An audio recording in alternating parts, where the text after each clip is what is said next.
A sister says, asking on behalf of a friend, she's 28 years old, her parents are not getting her married, father is not interested and not even a bit bothered about her future and has no plans for her. Mother is worried, but she says it's not in her hand, and how would she do it all alone? Girl is earning and maybe can afford her marriage expenses. In the situation, what is the girl's responsibility and what should she do? This question has a number of areas intermingled together. First of all, the issue of finding the right suitor. And from culture to culture, this differs. In India and Pakistan and elsewhere, that is the girl's family, look for a potential suitor. So they knock on people's doors, telling them that your son is a graduate, your son is an employee, your son is a potential person for marriage, so why don't you consider our daughter? And they look into it and how it goes. In normal cases, this is not the case. In Arabia and elsewhere, a woman is honored and she is sought after, not the other way around. It's not her parents that go look for a potential suitor. It's the men that look for such a woman with such character and attributes. But this is a cultural thing.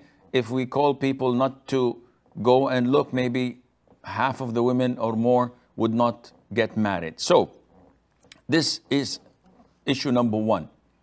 If the father is not willing to look and the mother says that she's helpless and she cannot do it on her own, you can, or your friend can ask relatives. So she has female cousins, she has aunts, she has acquaintances. So she spreads the words that, listen, I'm 28 years of age, I have a job and I'm financially stable, I'm looking for the right husband. So my knight in shining armor, I'm okay if he drives a Corolla Toyota.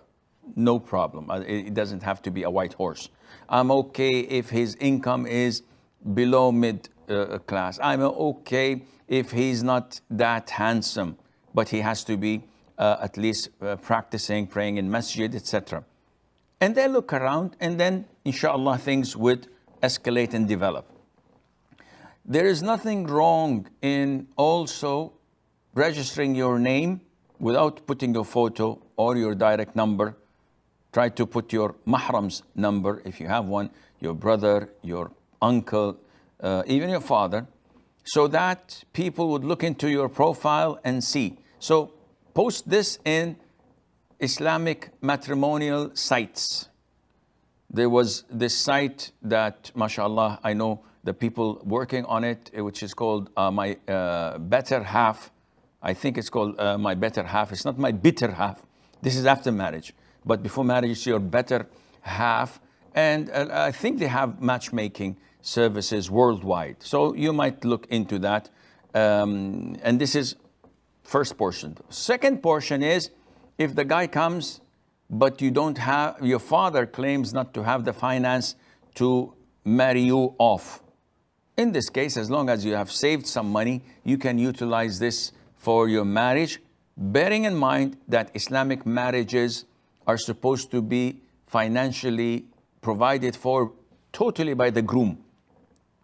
So it's the man's responsibility to pay for the mahar, for the dowry, to pay for the walima, and if there's a wedding, to pay for the wedding.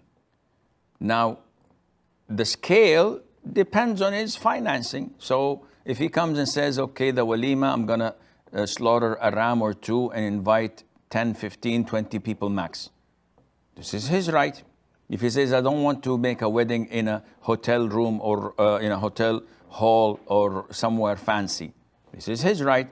If the girl's family say, no, we have like 150 guests from our side, we will contribute, or we will make our own wedding party, there is nothing wrong in that, insha'Allah. So basically speaking, you have to try your level best and don't be negative. Don't put obstacles.